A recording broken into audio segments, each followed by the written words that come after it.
Glória a Deus. Eu quero cumprimentar a igreja com a paz do Senhor. Abra sua Bíblia comigo, por gentileza, no livro de 1 Reis.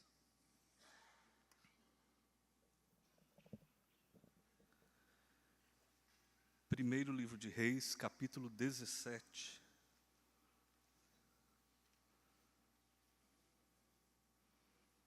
Glória a Deus. Bom é estarmos aqui na casa do Senhor. Todos acharam, amém? Diz assim a palavra do Senhor. Então Elias, o tesbita dos moradores de Gileade, disse a Acabe: tão certo como vive o Senhor, Deus de Israel, a quem eu sirvo, não haverá orvalho nem chuva nos próximos anos, a não ser quando eu disser. Então a palavra do Senhor veio a Elias dizendo: saia daqui, vá para o leste e esconda-se junto ao ribeiro de Querite, nas imediações do Jordão. Você beberá a água do ribeiro, e eu ordenei aos corvos que sustentem você naquele lugar. Elias foi e fez segundo a palavra do Senhor. Retirou-se e ficou morando junto ao ribeiro de Querite, nas imediações do Jordão. Os corvos lhe traziam pão e carne pela manhã, bem como pão e carne ao anoitecer, e ele bebia a água do ribeiro. Mas, passados alguns dias, o ribeiro secou, porque não chovia sobre a terra. Amém? Meus amados, nesta noite eu quero meditar com a igreja sobre este profeta, muito obrigado, este homem de Deus, Elias, que Deus levantou em um tempo de dificuldades, que Deus levantou em um tempo de calamidade espiritual. Esse homem que o seu nome, aliás, significa na língua hebraica: o Senhor é meu Deus.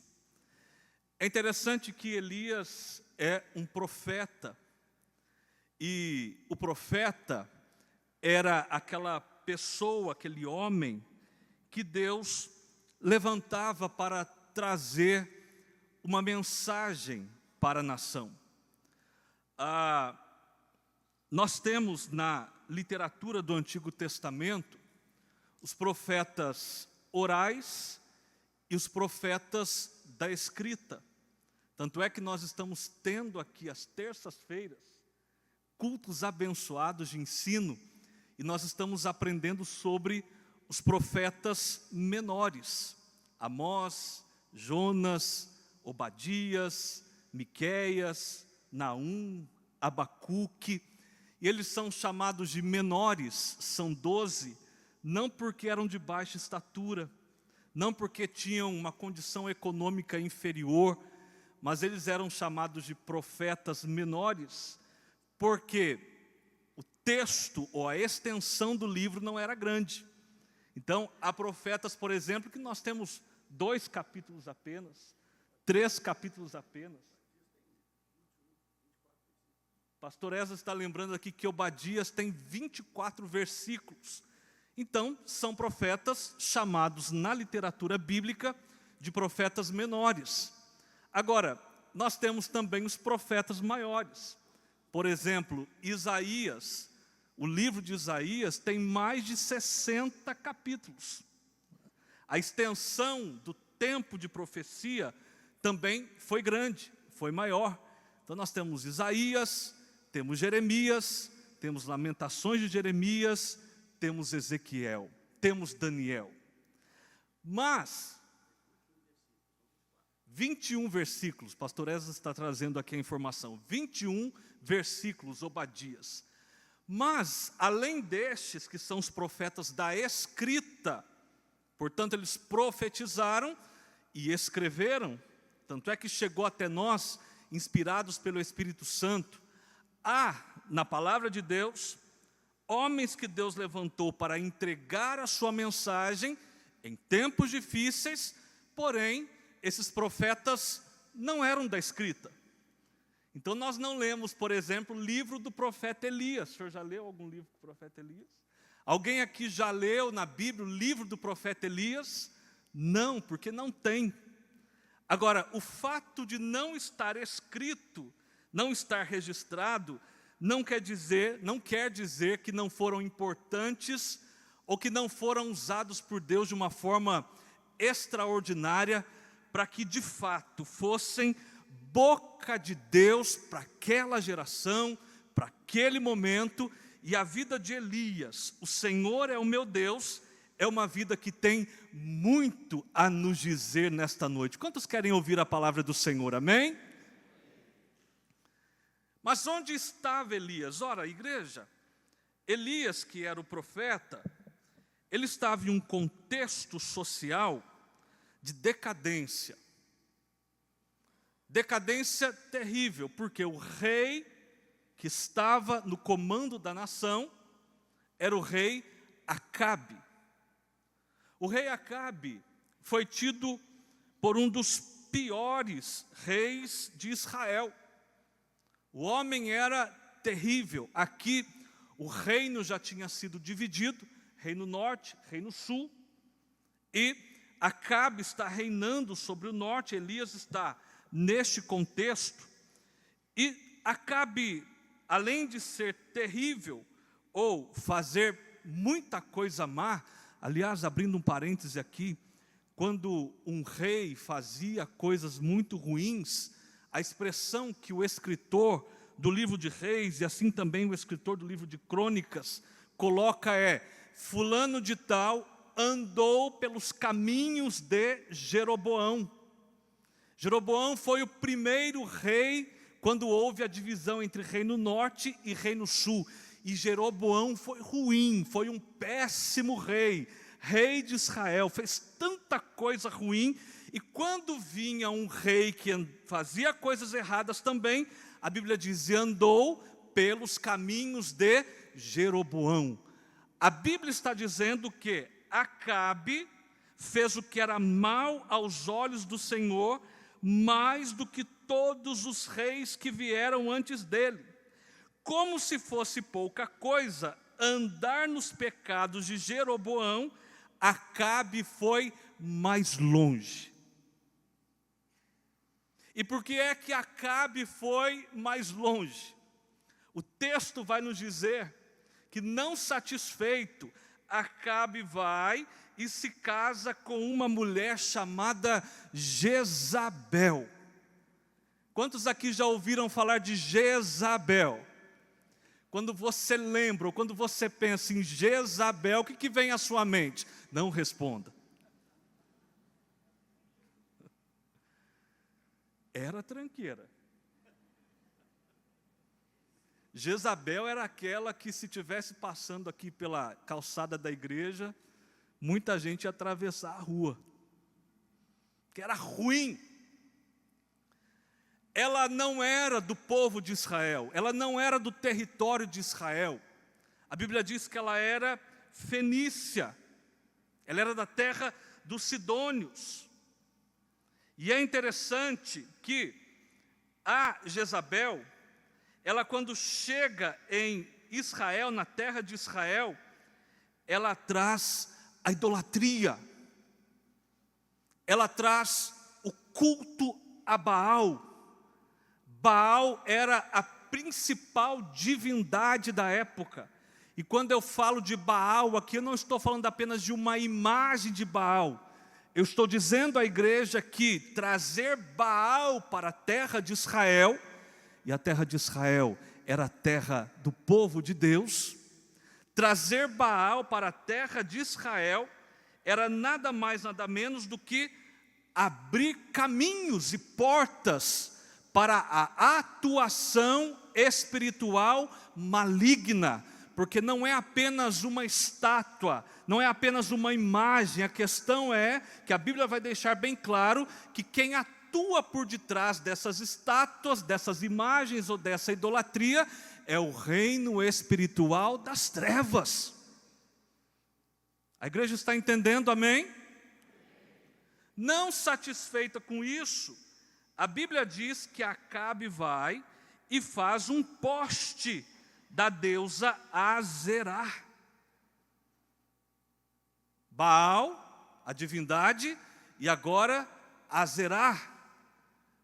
Ou seja, a terra estava completamente corrompida. Acabe era um rei ruim, sua esposa era ruim. E agora, pasmem os irmãos, há um detalhe interessante aqui nesse texto, no capítulo 16, que justamente nesse momento da história, a Bíblia diz que Riel, o betelita, edifica Jericó.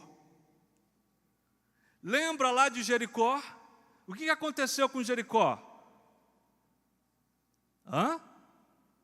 Quem se lembra da história de Jericó?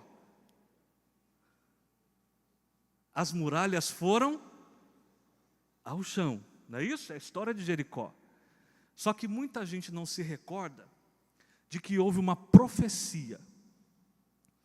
E a profecia dizia que Jericó não poderia ser reerguida. Porque se ela fosse reerguida, a morte viria sobre a família, sobre a casa daquele que reerguesse Jericó.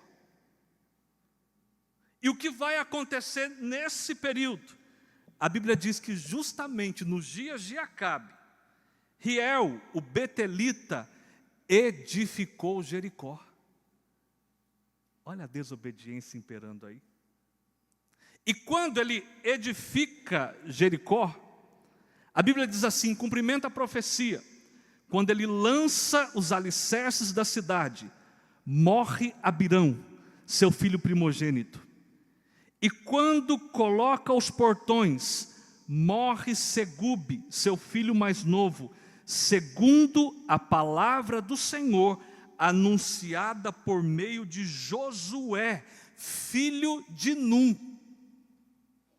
Eu preciso lembrar a igreja nesta noite, que Deus, quando Ele fala alguma coisa, a palavra de Deus nunca cai em descrédito. Pode passar um ano, podem passar 10 anos, 20 anos, 100 anos, se Deus falou a palavra dele, se cumpre. Josué já não estava mais aqui, mas a palavra que foi dita através dele se cumpriu nesse momento. Eu não sei quando foi que Deus entregou uma palavra sobre a tua vida, e talvez você esteja pensando assim, já se passaram tantos anos. Se foi Deus quem falou, Ele vai cumprir, porque Ele é fiel para cumprir as suas promessas. A igreja consegue entender que o cenário é caótico, sim ou não? Sim. E aí, nesse momento da história, desse caos, surge então Elias. De repente, lá no capítulo 17 de 1 Reis, o texto já começa dizendo assim, então Elias, o tesbita, dos moradores de Gileade. A Bíblia não traz muitas informações sobre esse profeta.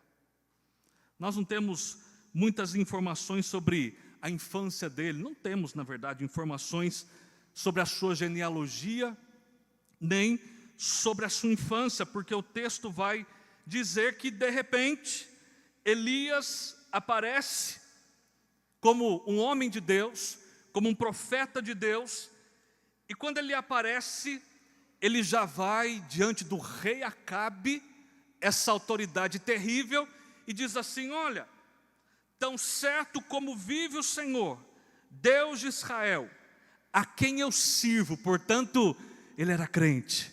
No meio daquele caos, no meio daquela miséria, no meio daquela dificuldade toda, havia um servo de Deus lá. E onde há um servo de Deus no meio do caos, Deus quer usá-lo para fazer uma obra. Nós não sabemos nada sobre ele, mas ele era crente. Porque ele mesmo diz, olha, para o rei, para Acabe, tão certo como vive o Senhor, Deus de Israel, a quem eu sirvo.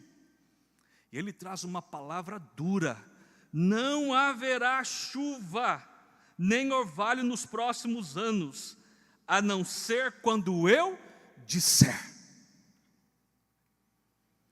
Eu vou abrir um parêntese aqui. Esta igreja, e eu estou aqui há 8 anos congregando, esta igreja é criteriosa, e glória a Deus por isso. Porque eu já vi gente pegando esse versículo, se apoiando em Elias, pastor Esdras, para sair dando ordens por aí.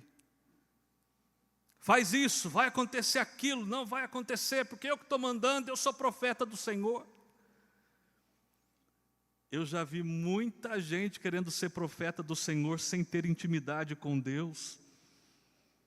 E ai daqueles que profetizam aquilo que Deus não falou. Ai dos profetas que saem por aí, por status, enfim, por N possibilidades, dizendo, olha, eu estou mandando, eu estou dizendo. Meus irmãos, eu não estou aqui para mandar nada, para dizer nada.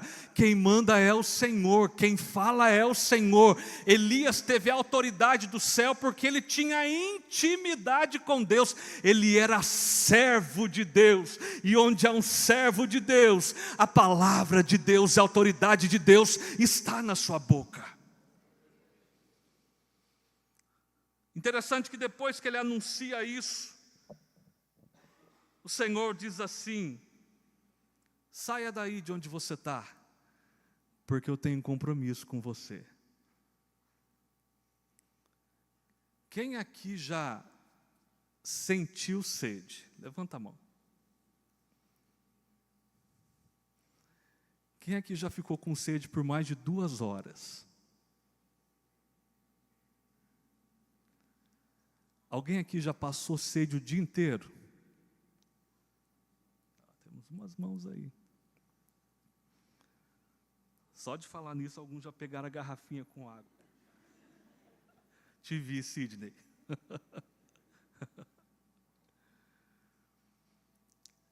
Se acaba a água, como é que vai fazer?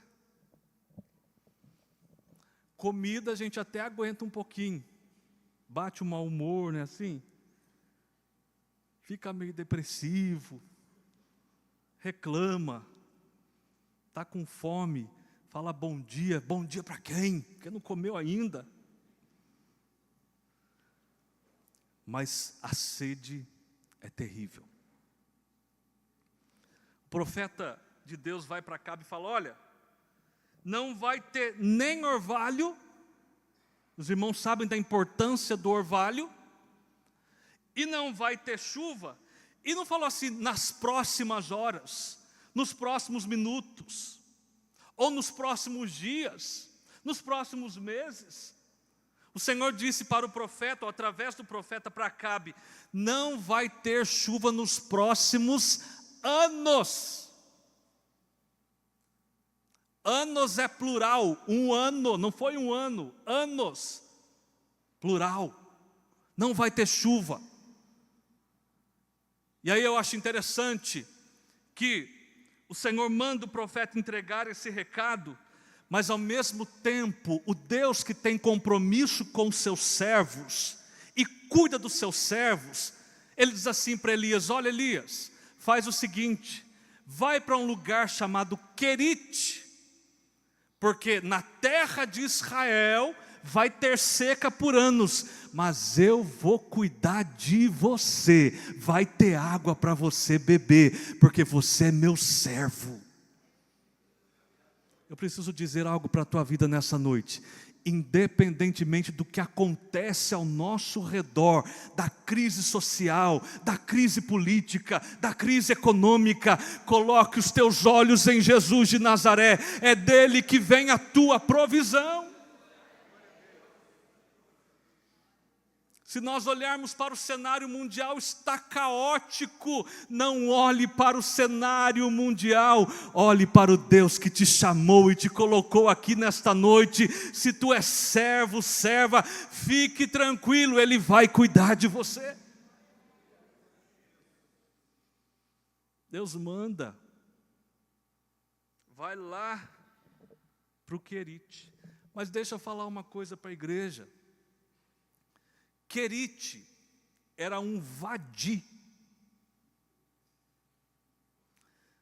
Você sabe o que era um vadi nos tempos bíblicos? Eram rios temporários. Eram rios que apareciam na época de chuva. Se está chovendo, o que vai acontecer? Vai ter água. E se para de chover, o que vai acontecer com o rio? E agora? Alguém já pode pensar assim, então Deus, Abrindo mais um parêntese aqui, além da água que o ser humano precisa para sobreviver, Deus disse assim para o profeta: eu vou mandar corvo,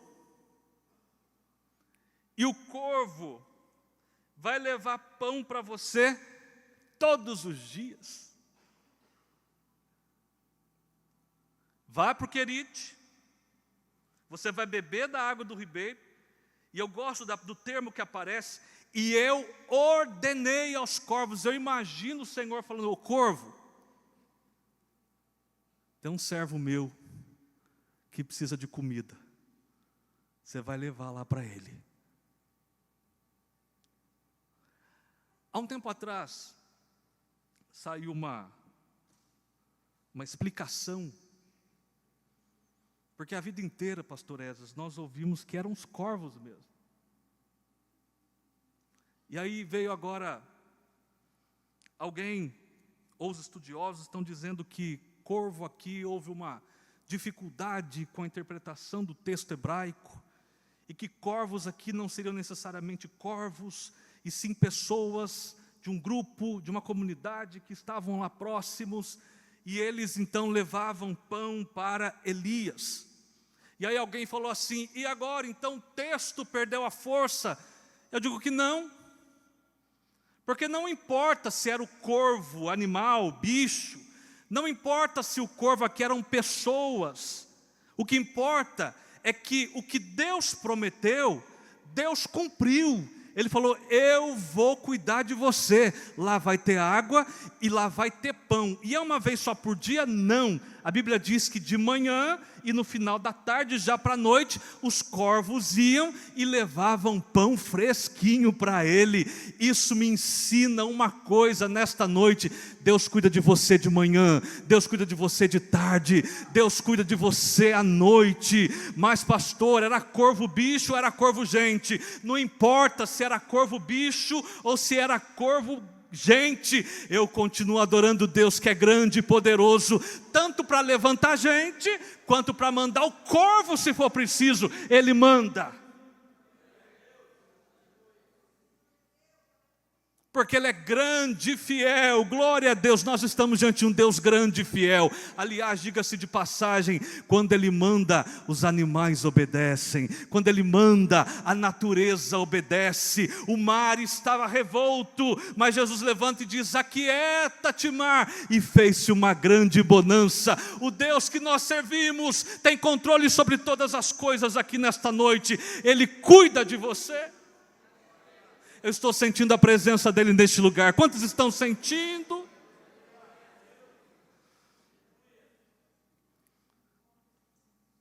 Pensa, chega lá, olha, se for o corvo, claro que o corvo não falou. Mas imagina o profeta lá, de repente chega o bicho com um pãozinho. Se forem homens, chegam lá com um pãozinho. Quem mandou?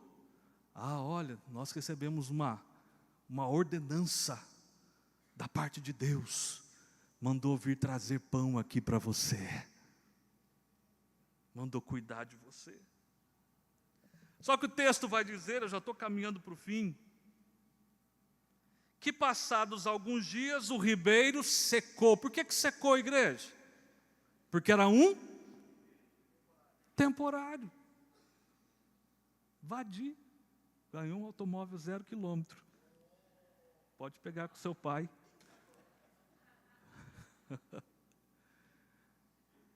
Secou, porque o Senhor disse que haveria seca, não ia chover.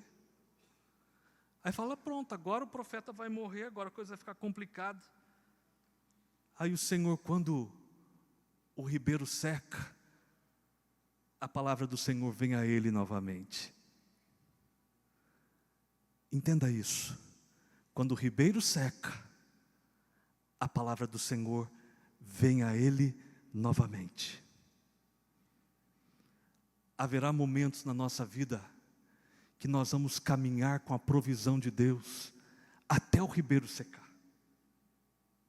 E quando o ribeiro secar, parece que nós vamos sucumbir. Parecerá que será o nosso fim. Mas fique tranquilo, porque às vezes Deus vai permitir que nós cheguemos até as últimas instâncias, mas breve Ele vai abrir a sua boca, e Ele vai falar conosco novamente, e Ele vai dar de novo uma direção. Talvez nessa noite você fale, o meu ribeiro secou, pastor. A palavra do Senhor vai vir sobre a tua vida nesta noite, e vai te dar direção de novo. Porque Deus tem compromisso com os seus servos.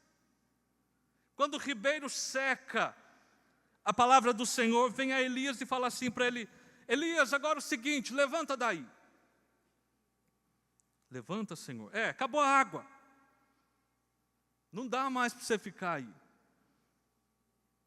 E você vai fazer o seguinte, você vai para Sarepta. Sarepta pertence a Sidom, e você vai ficar por lá. E aí de novo aqui na minha versão, aparece assim, ali ordenei a uma viúva que dê comida para você. Primeiro Deus ordena para quem? O corvo. Agora já não tem mais corvo.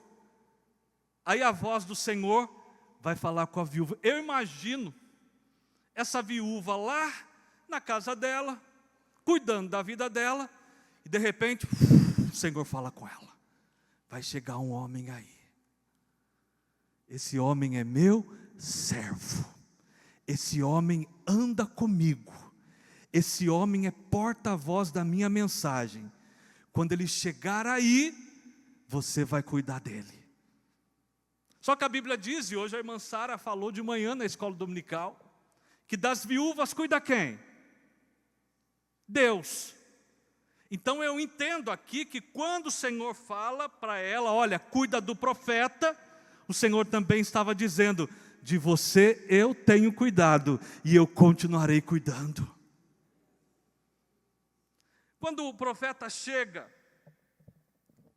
e quando ele vai para Sarepta e se depara com o portão da cidade, a Bíblia diz que ele encontra a viúva. E sabe o que essa viúva estava fazendo? Apanhando lenha, pegando lenha. Ele então chama essa viúva e diz assim, olha, traz para mim um pouquinho de água numa vasilha, porque eu estou com sede. A Bíblia diz que a viúva ouve aquilo e vai buscar a água. Só que junto com a sede, o profeta estava com fome. Quando a viúva estava indo, o profeta a chama e diz assim, por favor, traga para mim também um bocado de pão. Nessa hora, a situação fica um pouco complicada. Porque o profeta vira e diz assim, a mulher vira, a viúva vira e fala assim, profeta, tão certo como vive o Senhor, seu Deus. Olha que interessante. Tão certo como vive o Senhor, seu Deus. Não tenho nenhum pão assado. E olha que tristeza, igreja. Tenho apenas um punhado de farinha numa panela e um pouco de azeite no jarro. E como você pode ver, ela continua dizendo, apanhei 2 pedaços de lenha e vou preparar esse resto de comida para mim e para o meu filho. Vamos comer e depois morreremos de fome. O cenário dessa mulher, dessa viúva, não era nada favorável. A água ela até estava indo buscar. Mas quando o profeta pede o pão, opa, não dá. Porque o que eu tenho na minha casa é tão pouquinho, eu tenho um filho. E olha a preocupação de mãe. Ela vira e fala assim, eu vou fazer um pão, um resto de comida, eu vou fazer para mim, vou fazer para o meu filho, nós vamos comer e depois nós vamos morrer de fome. Aí alguém pode pensar assim, bom, o profeta nessa hora deve ter se sensibilizado, deve ter falado assim, não se preocupa não, então deixa que eu vou pedir pão na casa de outra pessoa, deixa que eu vou pedir comida lá na casa de outra pessoa. Não, o profeta vira e fala assim, olha, escuta, faz o seguinte, faz o que eu estou mandando, vá lá, faz um pãozinho com o que você tem e traz para mim. Depois, prepare o resto para você e para o seu filho. Eu vou fazer uma pergunta aqui, você não precisa responder alto. O que você faria quando o profeta falasse isso? Eu já ia tacar lenha no profeta. Eu ia xingar o profeta. Que egoísmo é esse? Eu estou dizendo aqui que eu não tenho nada. Só um pouquinho de comida para o meu filho e para mim. Ele manda eu fazer para ele primeiro e depois fazer para mim e para o meu filho. Não, esse profeta aí não é de Deus, não. Esse profeta aí é esquisito. Mas só que quando o profeta dá essa ordem para a viúva, a Bíblia diz que ele entrega uma mensagem para ela. Ele diz assim, porque assim diz o Senhor, Deus de Israel, a farinha da panela não acabará, e o azeite do jarro não faltará, até o dia em que o Senhor fizer chover sobre a terra. Eu acho lindo isso e nós precisamos disso nos nossos dias. E a minha oração é que eu não seja apenas alguém que esteja pregando aqui à igreja nessa noite, para falar da história de Elias. A minha oração é que o Senhor levante a mim, levante a cada um de nós aqui, para que sejamos também porta-vozes, para dizer não o que eu quero, o que eu acho, mas dizer debaixo da autoridade do céu, assim diz o Senhor, não vai faltar farinha, não vai faltar azeite, Deus vai cuidar. Deus quer levantar você para dizer, olha, assim diz o Senhor, levanta dessa cama e anda, assim diz o Senhor, a cura vai chegar sobre a tua casa, assim diz o Senhor, olha essa dificuldade financeira, seja fiel a Deus e você vai vencer. Assim diz o Senhor. Nós cantamos aqui nesta noite, quero declarar, não é isso? E aí o coro diz, teu nome é cura. Quantos irmãos, esta igreja certamente tem muitos testemunhos de homens e mulheres que chegaram diante de uma situação difícil, e lá, cheios e cheias do Espírito Santo, disseram, assim diz o Senhor, o milagre vai chegar nesse lugar. Assim diz o Senhor, receba a cura em nome de Jesus. Assim diz o Senhor, o filho que está afastado dos caminhos do Senhor, está nas drogas, está perdido, não tem esperança, Deus vai trazer, vai colocar aqui dentro, vai cantar, vai adorar, vai pregar, Deus vai colocar no altar para ser pastor, assim diz o Senhor. Nós vivemos uma geração que não crê mais no assim diz o Senhor, mas eu preciso lembrar a igreja que o Senhor continua falando. Ele é o Deus que fala, e quando Ele fala as coisas acontecem. Eu não sei como está o seu coração aqui nesta noite, mas o Senhor está falando contigo: minha serva, não vai acabar a farinha, não vai acabar o azeite, eu estou cuidando de você.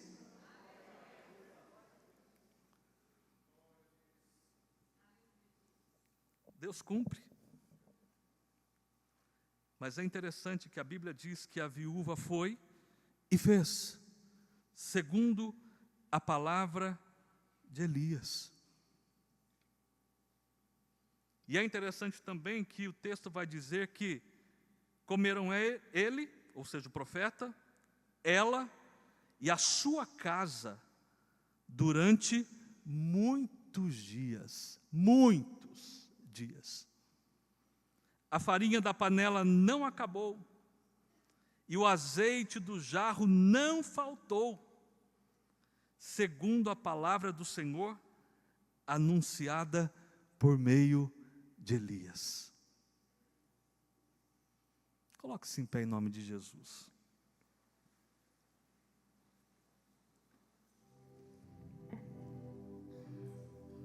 Feche os seus olhos por um instante. Como está o seu coração aqui nesta noite? Como está a tua vida? Como está a tua casa? Quais são as dificuldades? Você que está nos assistindo, participando deste culto através da live, quem sabe você está agora se identificando, dizendo: eu estou como esta viúva. Ou quem sabe eu estou como o próprio profeta, o ribeiro secou. E onde está Deus? Onde está o Senhor? Mas Deus está aqui nesta hora. Deus está aqui nesta igreja. Deus está aí na tua casa. E assim diz o Senhor: eu cuido de você. Eu cuido da sua família. Eu cuido das suas finanças, mas seja obediente. Seja meu servo, seja minha serva. Porque os meus olhos estão sobre a tua vida. Como você está?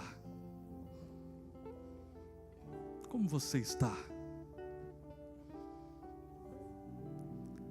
Sei que os teus olhos, sempre atentos, permanecem. E os teus ouvidos? E os teus ouvidos estão sensíveis para ouvir meu clamor. Posso até chorar, mas a alegria vem de manhã. És Deus de perto e Deus de longe, nunca mudaste, tu és fiel.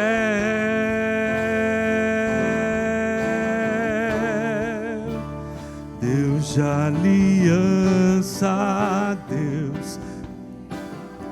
Deus que não é homem para mentir.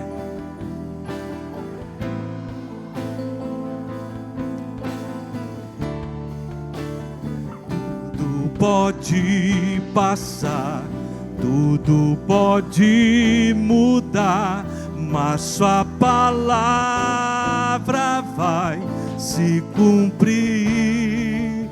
Tem alguém para Jesus nessa noite? Você que precisa entregar a sua vida e o seu coração para o Senhor. Você sabe que a sua vida não vai bem. Você sabe que a situação está complicada, está difícil. Mas você não está aqui por acaso, a palavra de Deus está vindo para você. Eu sou o Deus que posso mudar a tua história. Eu sou o Deus que pode mudar a tua vida. Se você está aqui, levante a sua mão, nós vamos orar por você. Esta igreja vai clamar ao Senhor por tua vida, e a tua história vai mudar, porque Ele é o Deus que muda histórias. Tem alguém para Jesus nessa noite? A igreja ora, é um momento de batalha espiritual. E os teus ouvidos estão sensíveis para ouvir meu clamor. Posso até chorar. Tem alguém para Jesus? Hoje é o dia, hoje é o momento de ter esse encontro com o Senhor, que muda a história, que muda a vida. És Deus de perto e Deus de longe, nunca mudaste, Tu és fiel. Declare isso, declare com alegria. Deus de aliança, Deus que não é homem pra mentir. Tudo pode passar, tudo pode mudar, mas sua palavra vai se cumprir. Senhor, Tu és o Deus de Elias.